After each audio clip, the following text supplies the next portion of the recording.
Good evening दोस्तों, मैं शैलेंद्र एक बार फिर से आपका स्वागत करता हूं हमारे चैनल होमलैंड एकेडमी पर।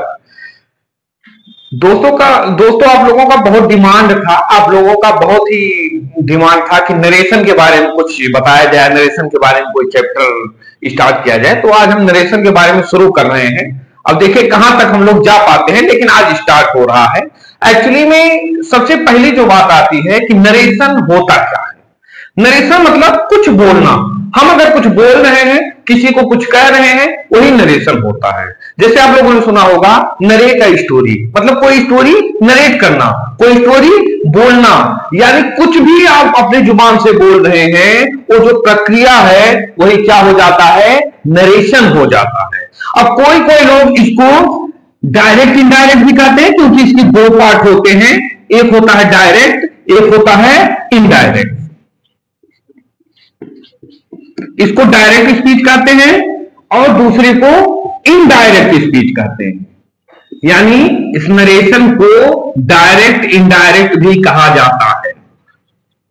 अब डायरेक्ट क्या होता है, अगर बात डायरेक्ट की कहें, अगर कोई बात कोई बोल रहा है, हमको उस बात को किसी और तक पहुंचाना है, तो हम उनकी बातों को सेम टू सेम जाकर वैसे ही बोल देंगे जैसे उन्होंने बोला था, तो हमारा हो गया डायरेक्ट स्पीच। लेकिन अगर उस बात को हम अपने अकॉर्डिंग बोलेंगे, अपने तरह से वहां हम जाकर कहेंगे, तो हो जाएगा इनडायरेक्ट स्पीच। डायरेक्ट मतलब सीधे, मतलब बिना कुछ किसी छेड़छाड़ के सीधे शब्दों में हमको जाकर वहां पे वही चीजें बोल देना है जो सामने वाला हमसे बोला है। लेकिन इनडायरेक्ट स्पीच में हम अपने हिसाब से बता देते हैं कि आपको ऐसा बोला गया था। वही जो प्रक्रिया होती है, यही डायरेक्ट और इनडायरेक्ट की प्रक्रिया होती है। अब ये जो प्रोसेस होता है उसी को क्या कहा जाता है, नरेशन कहा जाता है। डायरेक्ट की सबसे बात होती है, जो किसी की कही हुई बात होती है, हमेशा हम उनको डबल इन्वर्टेड कॉमा में रखते हैं। किसमें रखते हैं, डबल इन्वर्टेड कॉमा में रखते हैं। जबकि इनडायरेक्ट स्पीच को हम डबल इन्वर्टेड कॉमा में नहीं रखते हैं, क्योंकि हम उसको अपने तरह से बयां कर रहे हैं।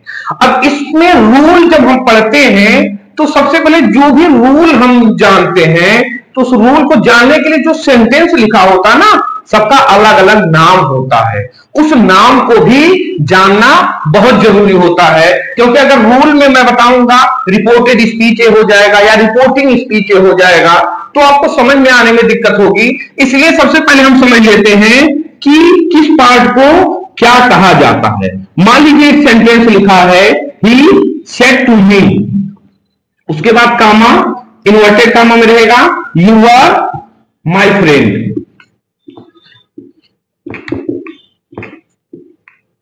मान लीजिए यही सेंटेंस लिखा हुआ है, तो ये जो कोई सेंटेंस किसी ने बोला है यू आर माई फ्रेंड, इसको हम इन्वर्टेड कामा में रखते हैं, क्योंकि इस सेंटेंस को हम डायरेक्ट ले जाके बोल रहे हैं, हम इसमें कुछ भी अपने तरफ से जोड़ नहीं रहे हैं। इसलिए इस सेंटेंस को हम डायरेक्ट स्पीच कहेंगे, और जब इसको हम चेंज कर देंगे अपने अकॉर्डिंग, तो हम उसको क्या कहेंगे, इनडायरेक्ट स्पीच। ठीक है, इन्वर्टेड कामा की जो बाहर का पार्ट होता है, इसको हम कहते हैं रिपोर्टिंग स्पीच।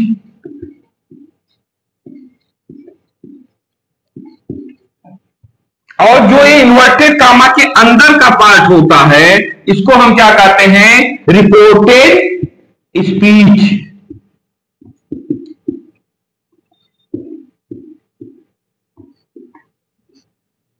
रिपोर्टेड स्पीच कहते हैं। और जो यहां पे इन्वर्टेड कामा के बाहर का जो पार्ट है, यहां पे जो सब्जेक्ट होता है, इसको हम नाम दे सकते हैं सब्जेक्ट ऑफ रिपोर्टिंग स्पीच, या तो हम इसको डायरेक्ट रिपोर्टर बोल सकते हैं। क्या बोल सकते हैं, रिपोर्टर। या तो सब्जेक्ट ऑफ रिपोर्टिंग स्पीच बोल देंगे, या तो डायरेक्ट रिपोर्टर बोल देंगे। क्यों, क्योंकि रिपोर्टर आपने न्यूज चैनल में भी सुना होगा, कोई रिपोर्टर होते हैं, बातों को रिकॉर्ड करते हैं और आपकी कही हुई बातों को ज्यों का त्यों टीवी पर या फिर जो भी कम्युनिकेशन के आपके साधन है वहां पे आपको दिखा दिया जाता है। यानी जो रिपोर्टर होता है, जो ऑडियंस बात कहते हैं या किसी से कोई बात जो रिकॉर्ड किया जाता है वो सेम टू सेम कह देता है। इसीलिए इस जो बात को कह रहा है उसको हम रिपोर्टर कहते हैं, क्योंकि वो सीधी सीधी बातों को पहुंचा देता है। जैसे आपने न्यूज चैनल का जिक्र हमने किया, न्यूज चैनल में आप देखते होंगे कि रिपोर्टर जो होता है डायरेक्ट माइक ले जाकर जो बात करता है उसके सामने रख देते हैं, उनकी कही हुई बातों को सेम टू सेम हम टीवी पर देख लेते हैं। यही प्रक्रिया क्या है? डायरेक्ट स्पीच की, क्योंकि उसमें अपने तरफ से कुछ नहीं जोड़ा जाता है, इसलिए डायरेक्ट स्पीच कहा जाता है। और जो रिपोर्ट करता है वो रिपोर्टर होता है, यानी subject of reporting speech is reporter, यानी जो सब्जेक्ट होता है रिपोर्टिंग स्पीच का वही रिपोर्टर होता है। और जो ए वर्ब होता है इसको हम रिपोर्टिंग वर्ब कहते हैं। क्या कहते हैं? Reporting verb. नाम बहुत अच्छे से याद कर लीजिएगा, क्योंकि जो भी रूल बताया जाएगा सब नाम के अकॉर्डिंग ही बताया जाएगा, क्योंकि अभी रूल आपका शुरू होने वाला है। यहां जो ऑब्जेक्ट आता है इसको हम ऑब्जेक्ट ऑफ रिपोर्टिंग स्पीच कहते हैं। अब बचा हमारा इन्वर्टेड कामा के अंदर का पार्ट। इन्वर्टेड कामा के अंदर के पार्ट को क्योंकि हम रिपोर्टेड स्पीच कहते हैं, इसलिए इसके सब्जेक्ट को subject of reported speech, object को ऑब्जेक्ट ऑफ रिपोर्टेड स्पीच और वर्ब को वर्ब ऑफ रिपोर्टेड स्पीच कह सकते हैं। लेकिन रूल में हमको जो रिपोर्टिंग स्पीच के जो भी टाइटल्स हैं उनका बहुत ध्यान रखना है। हमको रिपोर्टेड स्पीच का टाइटल बहुत ध्यान नहीं रखना है, यहां पर्सन हमको ध्यान रखना है। ठीक है, तो आप इतना याद कर लीजिएगा, जो सब्जेक्ट होता है रिपोर्टिंग स्पीच का मतलब इन्वर्टेड कामा के बाहर का जो सब्जेक्ट होता है उसको हम रिपोर्टर बोलते हैं। जो वर्ब होता है उसको हम रिपोर्टिंग वर्ब बोलते हैं, और जो ऑब्जेक्ट होता है उस ऑब्जेक्ट को हम ऑब्जेक्ट ऑफ रिपोर्टिंग स्पीच बोलते हैं। इतना हो गया। अब हम रूल पे आते हैं। जैसे तीन चीजें होती हैं, कोई भी सेंटेंस कहने के तीन चीजें होती हैं। एक तो होता है बोलने वाला, एक होता है सुनने वाला, और एक वो होता है जिसके बारे में बात की जा रही है। यानी अगर इंग्लिश में हम पर्सन की बात करें तो 3 पर्सन होते हैं, first person, second person and third person. English में अगर पर्सन की बात की जाए तो फर्स्ट पर्सन होते हैं, सेकंड पर्सन होते हैं एंड थर्ड पर्सन होते हैं। क्योंकि नरेशन का रूल टोटल पर्सन पे ही डिपेंड होता है, इसलिए पर्सन को जानना बहुत ही जरूरी होता है। फर्स्ट पर्सन में क्या आते हैं? आई आ गया, me, we, us, my, mine, our and ours. ये क्या होते हैं? फर्स्ट पर्सन में आते हैं। इसके बाद भी माई सेल्फ, आवर सेल्फ, ये सब भी होते हैं, लेकिन मेन रूप से यही यूज होते हैं। ये सब आते हैं फर्स्ट पर्सन में। और सेकंड पर्सन में यू से रिलेटेड जो कॉलम होता है वो सेकंड पर्सन में आता है। मान कर चलिए जहां वाई ओ यू लिखा है वो सेकंड पर्सन है, बस और कुछ नहीं। यू का सब्जेक्ट भी यू होता है, यू का ऑब्जेक्ट भी यू होता है, यू सिंगुलर भी होता है, यू प्लूरल भी होता है। जैसे यहाँ आई को हमने सिंगुलर फॉर्म में लिखा, उसका प्लूरल भी होता है। लेकिन सेकंड पर्सन में ऐसा नहीं होता है, यू ही सब होता है, सिंगुलर भी, प्लूरल भी, और यू आपका सब्जेक्ट भी होता है और ऑब्जेक्ट भी होता है। अब यू जो आई और वी का कॉलम हो गया वो फर्स्ट पर्सन हो गया, जो यू का कॉलम हो गया वो सेकंड पर्सन हो गया, और जो भी बचा वो हमारा थर्ड पर्सन होता है। जो भी इन दोनों के बाद बचा वो थर्ड पर्सन हो गया। जैसे अगर सिंगुलर नंबर की बात करें तो ही, सी, इट, ये आपके सिंगुलर नंबर में थर्ड पर्सन हो गया। इसी का प्लूरल हो जाएगा, ये भी थर्ड पर्सन हो जाएगा। इनके ऑब्जेक्ट जो होंगे वो भी थर्ड पर्सन हो जाएंगे।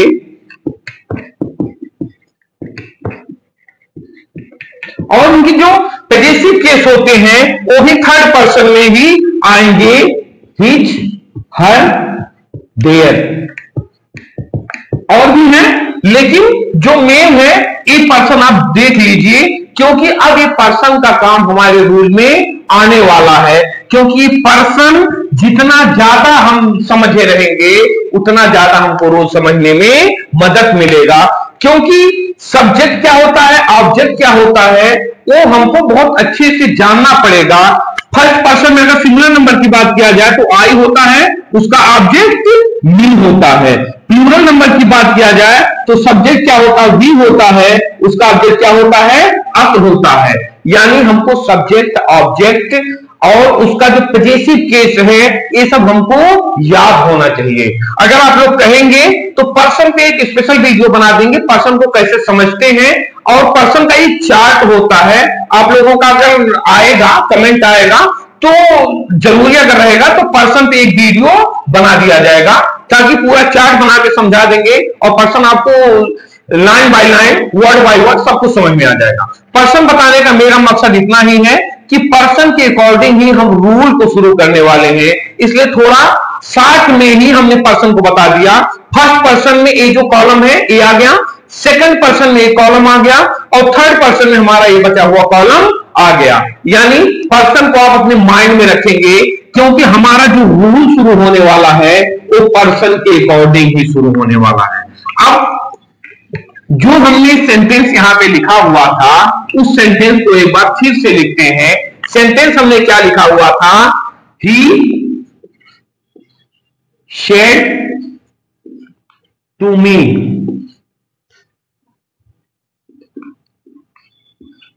You are my friend. Sentence यही लिखा हुआ था, मान लीजिए बहुत सिंपल ही सेंटेंस है।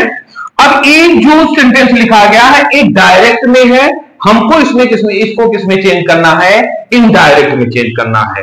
बार बार यही आता है एग्जाम में, डायरेक्ट दिया रहता है, इनडायरेक्ट में चेंज करना रहता है, लेकिन कभी कभी ऐसा ये हो जाता है कि इनडायरेक्ट में दे देता है और डायरेक्ट में चेंज करना होता है। ये बहुत रेयर होता है, कभी कभी होता है। तो जो प्रक्रिया, जो प्रोसेस मैं आपको बता रहा हूं उसको रिवर्स में आप कर देंगे तो इनडायरेक्ट से डायरेक्ट में हो जाएगा।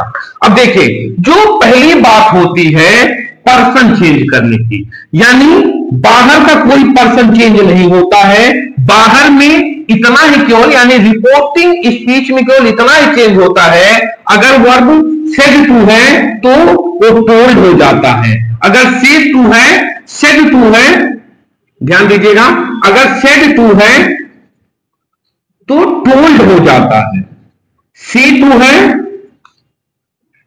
तो टेल हो जाता है, सीज टू है तो टेल्स हो जाता है।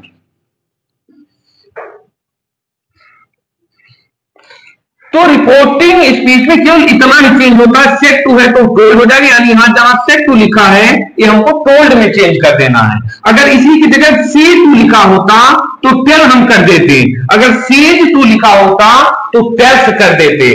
बस रिपोर्टिंग स्पीच में इतना ही चेंज होता है, यानी जो हमारा इन्वर्टेड कामा के बाहर का पार्ट है केवल इतना ही चेंज होता है। सेड टू है तो टोल्ड कर देंगे, सी टू है तो टेल कर देंगे, सेड टू है तो टेल्स कर देंगे।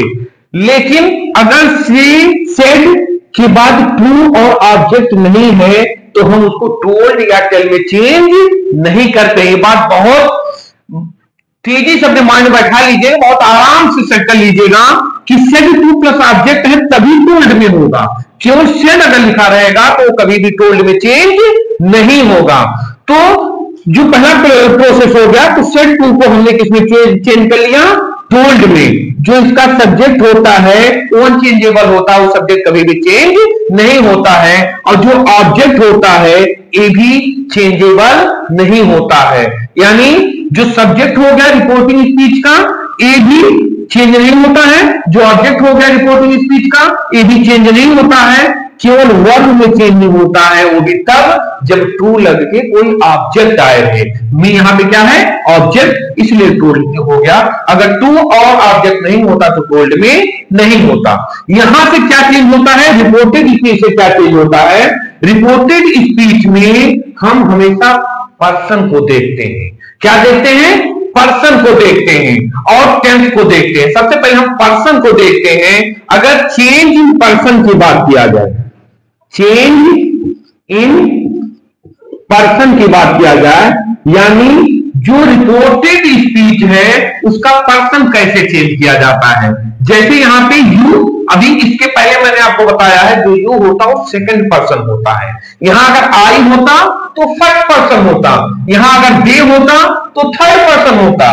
एक्चुअली इस समय है क्या, यू है, यानी सेकंड पर्सन है।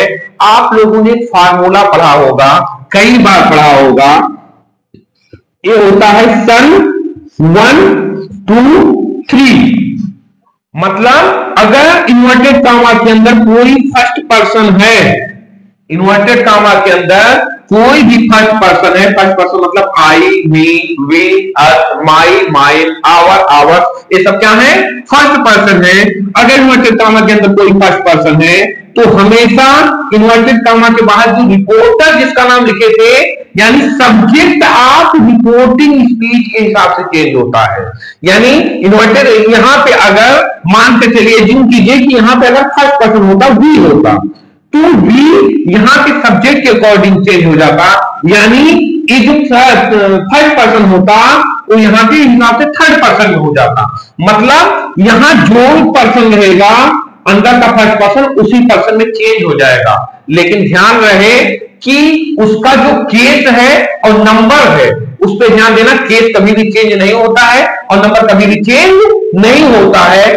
चेंज अगर सेंस चेंज हो जा रहा है तो उसमें थोड़ा सा चेंज हम कर सकते हैं, लेकिन हम चेंज उसी हिसाब से करेंगे जिसमें सेंस कोई भी चेंज ना हो। यानी अगर यहां पे फर्स्ट पर्सन है, इन्वर्टेड कामा के अंदर फर्स्ट पर्सन है, तो हम सब्जेक्ट के अकॉर्डिंग चेंज करते हैं। अगर यहां पे सेकंड पर्सन है तो उसमें चेंजिंग हम रिपोर्टिंग स्पीच के ऑब्जेक्ट के अकॉर्डिंग करते हैं। ठीक है, अभी आप देख लीजिए यहां पे सेकंड पर्सन है ना, यू तो सेकंड पर्सन ही है। अब सेकंड पर्सन चेंज होगा किसके अकॉर्डिंग, ऑब्जेक्ट के अकॉर्डिंग। ऑब्जेक्ट यहां पे क्या है, मी, यानी यू क्या होगा, हो जाएगा मी के अकॉर्डिंग चेंज हो जाएगा। यानी यू क्या हो जाएगा, मी का सब्जेक्ट हो जाएगा। मी का सब्जेक्ट क्या होता है, आई होता है, और मी का सब्जेक्ट क्या हो जाएगा, क्योंकि यू जो है वो सब्जेक्ट के रूप में यहां पे आया हुआ है सेंटेंस में। यू अगर ऑब्जेक्ट के रूप में आया होता तो फर्स्ट पर्सन का ऑब्जेक्ट हम लिखते, क्योंकि यहां पे यू सब्जेक्ट के रूप में आया हुआ है, इसीलिए हम चेंज तो करेंगे मी के अकॉर्डिंग, लेकिन मी का सब्जेक्ट यहां पे लिखेंगे। समझ में आया, मी का सब्जेक्ट क्या होता है, आई, यानी यू के जगह पर हम क्या कर देंगे, आई कर देंगे।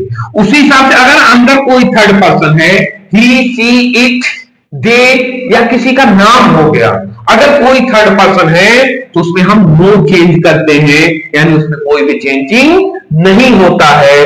सबसे ज्यादा ध्यान देने वाली बात क्या है, फर्स्ट और सेकंड पर्सन। थर्ड पर्सन तो आप लोगों की वैसे भी इजी है, आप सोचते होंगे कि एग्जाम में थर्ड पर्सन आए तो टेंशन ही खत्म हो जाए, क्योंकि उसमें कोई भी चेंजिंग नहीं करना है। उसमें हमको क्या चेंज करना है, केवल टेंस चेंज करना है।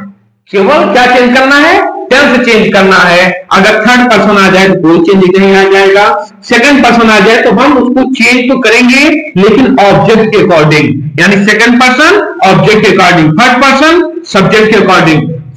मतलब जो केस है वो नहीं चेंज होगा, वो पर्सन चेंज हो जाएगा। अंदर अगर सेकंड पर्सन है उसका ऑब्जेक्ट फर्स्ट पर्सन है तो सेकंड पर्सन फर्स्ट पर्सन में चेंज हो जाएगा। अंदर अगर सेकंड पर्सन है, ऑब्जेक्ट अगर थर्ड पर्सन है तो सेकंड पर्सन थर्ड पर्सन में चेंज हो जाएगा।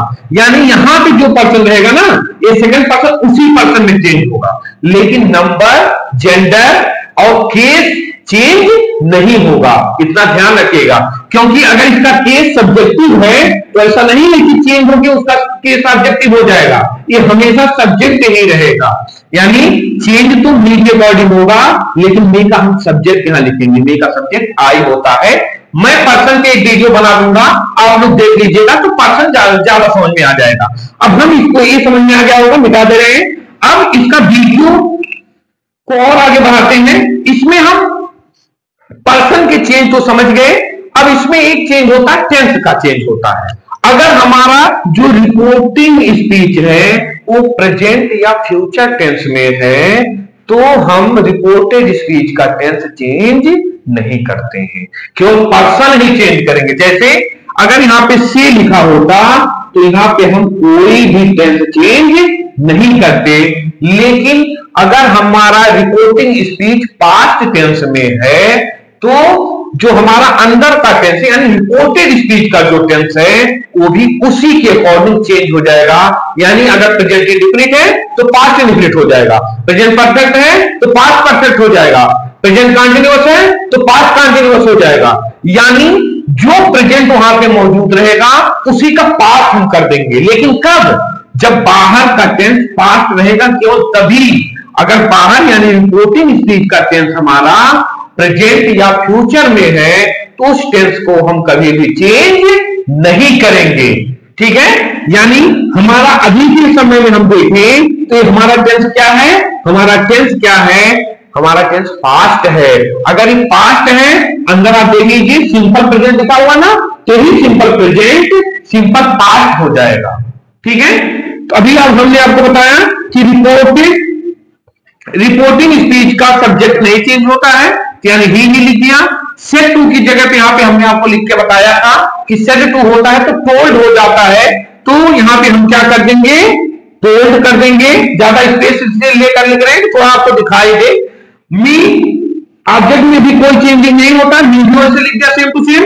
अब यहां जो कामा और इन्वर्टेड कामा होता है असर्टिव सेंटेंस में हम उसको दैट में चेंज कर देते हैं। ध्यान रहे, असर्टिव का रूल अलग है, इंट्रोगेटिव का रूल अलग है, इंपरेटिव का रूल अलग है, एक्सक्लेमेटरी का रूल अलग है। मैं अभी केवल असर्टिव का रूल बता रहा हूं, सबके रूल एकदम अलग अलग हैं। तो जो असर्टिव का रूल है, यहां जो कामा इन्वर्टेड कामा होता है उसके जगह पे हम क्या लगा देते हैं? दैट लगा देते हैं। केवल असर्टिव में, इंट्रोगेटिव में दूसरा कुछ लगाएंगे, इसलिए अवैधा लगाएंगे, और इंपरेटिव में टू लगाएंगे, वो कंडीशन पे अप्लाई करता है। तो यहां पे हमारा देखने में अगर क्या लग रहा है? Second person. यहां पे लिखा हुआ तो कौन सा पर्सन हो गया?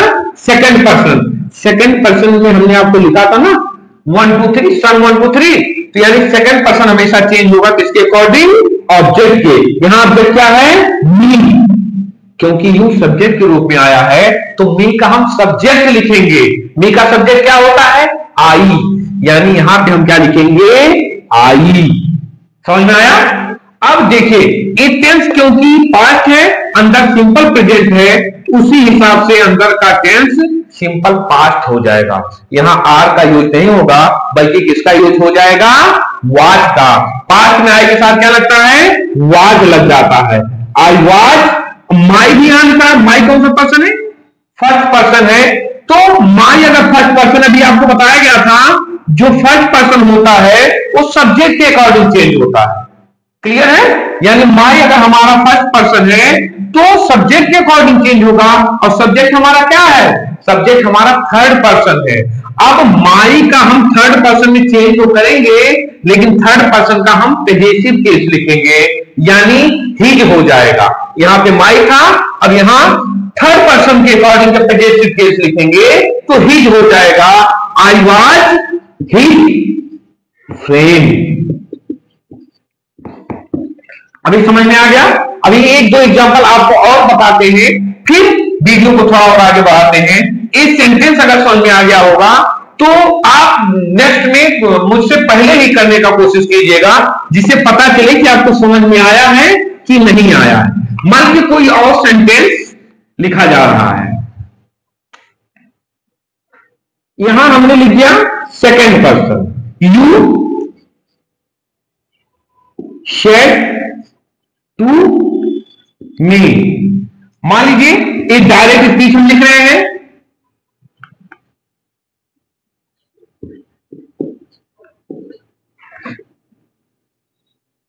Manish sir is sleeping. चलिए मान लीजिए मनीष सर आपके सो रहे हैं, मनीष सर सो रहे हैं, तो यहां पे हमारा सब्जेक्ट क्या हो गया? यू हो गया, और हमारा जो रिपोर्टिंग स्पीच का वर्ब क्या हुआ? Said to. वहां बताया थे ना, सेड टू जो रहता है वो टोल्ड में हमेशा हो जाता है, तो यहां भी किसमें हो जाएगा? टोल्ड में ही हो जाएगा। यानी इसके सब्जेक्ट में तो हमको कोई चेंजिंग नहीं करना है, यू ऐसे ही लिख देंगे। सेट टू का क्या कर देना है, टोल्ड कर देना है। यहां तक समझ में आ गया। फिर मी में भी कोई चेंज नहीं होगा, यहां ही हो सकता है, यहां हर कोई भी चीज हो सकता है, कोई भी ऑब्जेक्ट हो सकता है, वहां उसमें चेंजिंग नहीं होगा। यहां क्योंकि मी है इसलिए मी ही लिख देते हैं, ठीक है। अब यहां कामा इन्वर्टेड कामा की जगह पे मैंने आपको बताया था क्या लिखा जाएगा, दैट। क्या लिखा जाएगा, दैट। अब मनीष सर क्योंकि हमारा पर्सन कौन सा है, थर्ड पर्सन बताया गया था ना, I we me mine our first person, you your second person. इसके बाद जो भी बचा ही वो सब थर्ड पर्सन में आते हैं। किसी का नाम हो गया ही शी इट दे, ये सब कोई भी चीज जो आई के कारण से रिलेटेड ना हो, यू के कारण से रिलेटेड ना हो, वो सभी थर्ड पर्सन में ही आ जाएंगे। तो थर्ड पर्सन चेंज नहीं होता। फार्मूला याद है ना, सन 1 2 3 को क्या था, यन, मतलब नो चेंज। तो थर्ड पर्सन हमारा चेंज नहीं होगा, तो इनका नाम हम सेम टू सेम ऐसे लिख दे रहे हैं, मनीष सर। अब इज यहां पे है क्योंकि यहां पे पास्ट टेंस है, इसलिए ये जो प्रेजेंट कंटीन्यूअस है वो पास्ट कंटीन्यूअस में हो जाएगा। ए क्या हो जाएगा, इसकी जगह पे वाज हो जाएगा, वाज स्लीपिंग।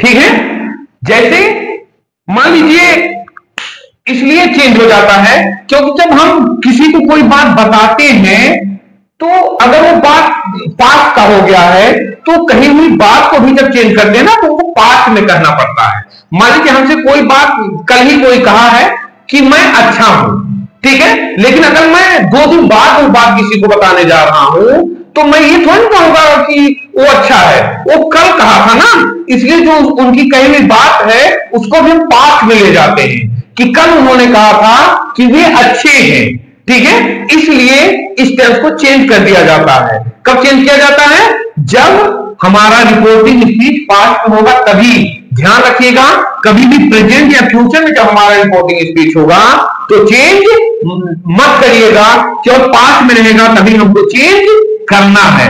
अभी हमको एक टेंस पे वीडियो बनाना पड़ेगा क्योंकि जो चेंज इन टेंस होता है ना वो डिपेंड करता है, ठीक है। अब एक मैं लिख दे रहा हूं कि अगर हमारा रिपोर्टिंग स्पीच पास्ट टेंस में है तो कैसे कैसे चेंज होता है। अगर रिपोर्टिंग स्पीच पास्ट टेंस में है और रिपोर्टेड स्पीच में प्रेजेंट इंडेफिनिट है, क्या है, प्रेजेंट इंडेफिनिट है, तो ये पास्ट इंडेफिनिट हो जाएगा।